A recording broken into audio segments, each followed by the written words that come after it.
All India Radio Imphal medium wave meter zathum somli point khat kilohertz gyat som gyalani le FM megahertz zale thum point nga pan hong ki pongkhia paite program hi tunin Thuthak Lakkhawm Simna Muan Ngaihte Apan Latualleng Ngaihna inei dingu tu nama sapenin Muan Ngaihte na sak Khimkhua chila ingai dingu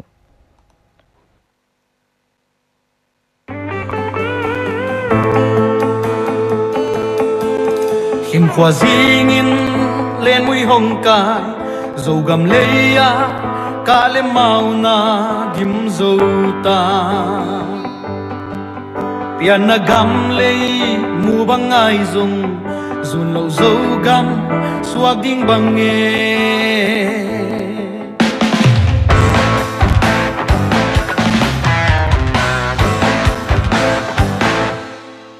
Khimkhua zingin lên mui hong ca Zougam leya ka le mau na kim zo ta pian na gam le mu bangai zong zun lo Zougam suat ding bange Khimkhua zinge se lung lia be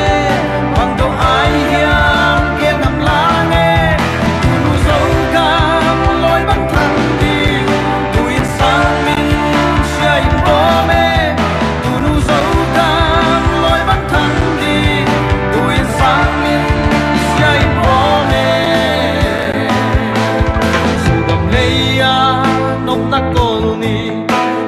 zong in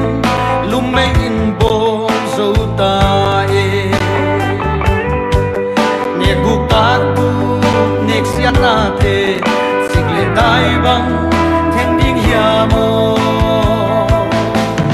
Khimkhua zine se lung lia be bang do ai hiam ke nam la nge tu nu Zougam loi bang thang ni tu in sang min sia in bo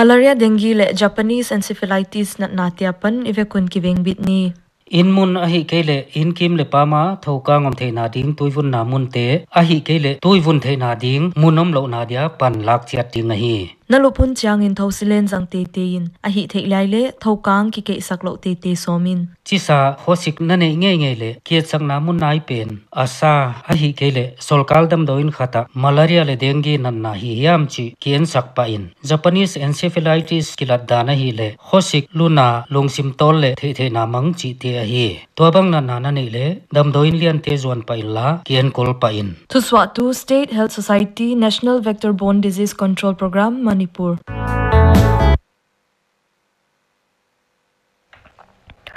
All India Radio Imphal Thuthak Lakkhawm Simtu Lamhoihching Mangte. India Prime Minister Narendra Modi in tunin video conference tungtonin Manipur Water Supply crore sang thumle somngale li project foundation swang honnane. Hai project in state sunga in chia tui siang don ding kining chingpyak ding chi ahi. Maban kum somni leni tana mipi anwaya simten tui siang don ding kinai dingu kya hilowin mipi asanga simten semna ne lo dingu ahi dan Prime Minister in gena mal swa biala tourism industry omtheina dinga mullemwal hoi tak nei guate tungtona bamboo industry lian tak hontheina ding mal swa biala kongsa tak omahi dan zonggen hi mi pite kyanga hand sanitizer zat gi geding mask wa ding bana covid-19 to kisai zui dinga ki gente tule lanat na hileng do dal na dinga ihi theu omsun ahi manin zui chat ni chi hi Home Minister in Prime Minister Swangphu Hon kipa pi thu puanga mabana semna heitung to na mi tampin amu dingu alamet thu gen hi. Chief Minister N. Biren Singh in video conference tungtona athugen na a State Law and Order te nidang sangin khangtozo ahi dan gena BJP te vaihom na let nunga thilthak mu ding tampiom achi bana khatle khat namle nam kala kizop na hoi tak leng piang khesak ahi dan gen hi. Manipura ni som leli da iding state pumpia complete lockdown tu ni taklam dak ni in kipan. Curfew sunga dan bo sia social distancing zuilo te mark zanglo le muntenga chilphi chi te liaw sak hidingu hi. Yai hun sunga mi pi kipun khom chi te phalhilo hi. Manipur solkalin akin thei pena doctor zakhat nurse somkwa le panpi tu staff leng ni tha pyak tho dingin lakbe soma tula la lupna sang le zani le somgya le kwa omte bana district khen khata COVID care center azat ding lupna zanga koibe ding chi hi. Manipura COVID-19 positive case sang ni le somguk omte laka mi sang le zali le somlegyat te damswa hiwa recovery rate tulalin % somguk legyat point gyat thum ahi. Lockdown thupuk na Chief Minister in State Consultative Committee on COVID-19 a member apang health expert te thupyak dungzuya thupuk na la ahi dan thuswakin taklang hi. Arunachal Pradesh a security force dangdang tele state police mi zale somguk le sagi te COVID-19 positive hi amu swa thak hi u. To ni kyain leng case thak somkwa le khat pun be a Arunachal Pradesh adinga ni khat thua COVID-19 positive case mu swa tamni pen ahi. Aki gomin COVID-19 na navei mi zakwale somli le kwa patahi. Asam gama tuilian zaka mi pite humbit na ding le panpi na dingin Union Jal Shakti Minister GS Shekhawat in crore zathumle somli le guk a ministry akipan Assam gama installment masapen dingin flood management program noya Ngaihkhiakna nei. Heitu zana video conference tungtona Assam Chief Minister kyanga again ahi dan thuswakin taklang hi. Meghalaya State a district thumsunga munkhen khatte containment zone in zanin puangu. Directorate of Health Services ten COVID-19 case thak somle kwa mu be. Ahi thu a report to tokitonin tulalin Meghalaya a case zangale somthumlali phata a active case zarile somngale ni phahi. Tunya dinga Thuthak Lakkhawm isim theu haiteng ahi. Thupuan poimo puan nai nei zomngal ding Directorate of Language Planning and Implementation Government of Manipur to swak dungzuyin School khen khata language subject MIL zilai buatel pau somlegyatte thado kuki tangkhul rangmei vaiphe zo mar kom mizo paite mau lyangmei gangte pomai maring simte anal maram le zeme pau zangten Directorate akipan financial assistance kum sangni le somle kwa apan sangni le somni ading amu ta kuto kitonin utilization certificate ogas ni somle li sangni le somni mangi a office apelu dingin thuswa bolu kum sangni le somni apan sangni le somni le khata ding financial assistance boy pingal theina ding Latualleng hi thuswa tu L Nandakumar Singh Director, Language Planning and Implementation, Government of Manipur. Tunabana Bimwana Kipan, Kuahiam Ding Ding Chila Ingay Zomdingo.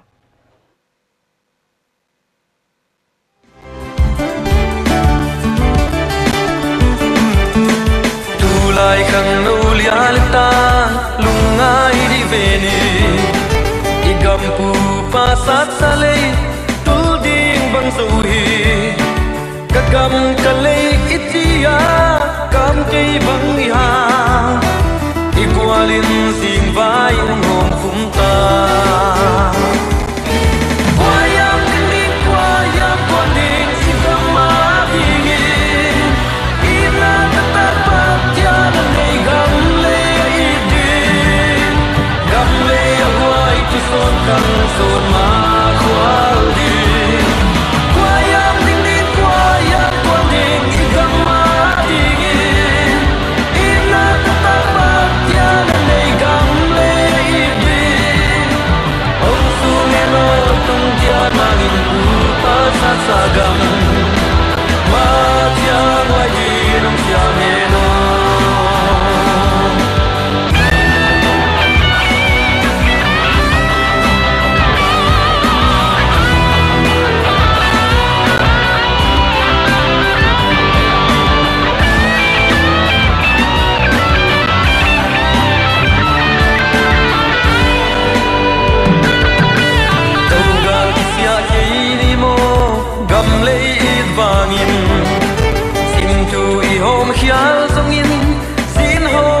gam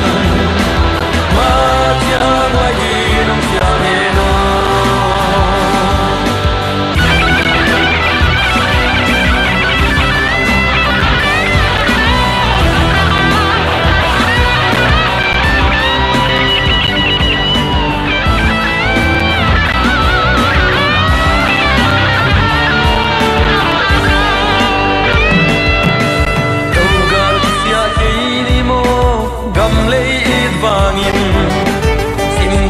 hôm khial song in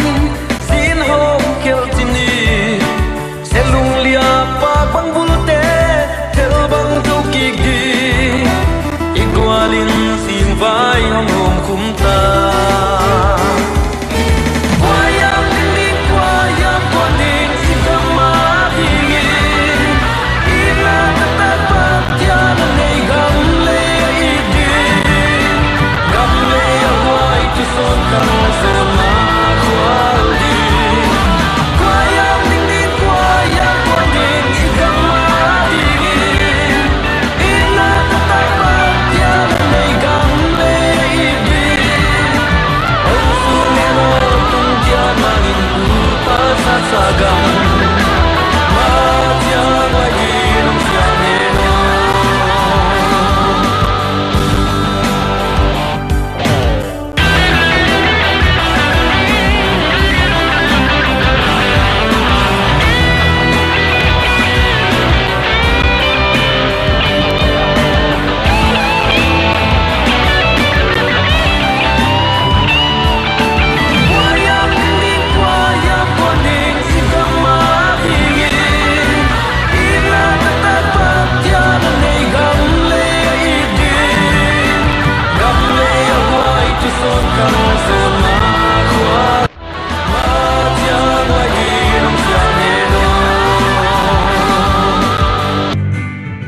COVID-19 dona a frontline worker te na sep pan pi in la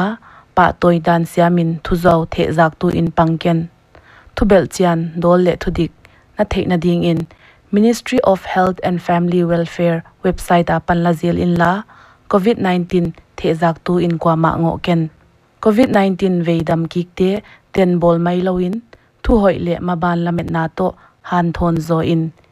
heinat na ve kha le quarantine om khate min hi na veng min te pholak ding a hi ke thu swa tu Ministry of Health and Family Welfare Government of India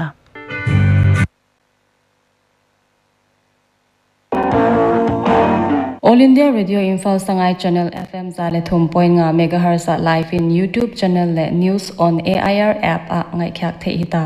India kya hilowin Myanmar Bangladesh USA Israel Germany Russia Indonesia UAE Saudi Arabia le Nepal te a Ngaihpha kinom Manipuri Hindi English le dialect program te Sangai channel tungto na Ngaihte hita Kangla channel leng news on AIR app tungton in Ngaihte ding YouTube channel ana like a subscribe the ahi abana Zougam Vontawi chila bimwan Ngaihte Apan ngai som ding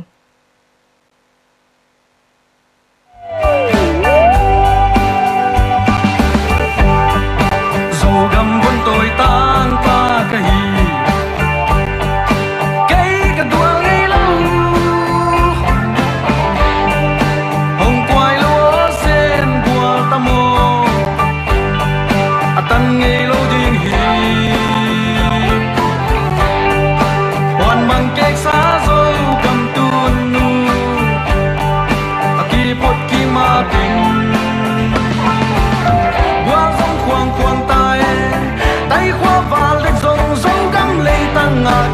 tình khó lâu đi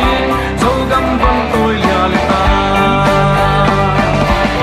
qua vòng khoang tay tay qua và lên dòng dấu găm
Tunya dinga bi Muan Ngaihte Apan Latualleng Ngaihte Ngaihkhiakna ahita.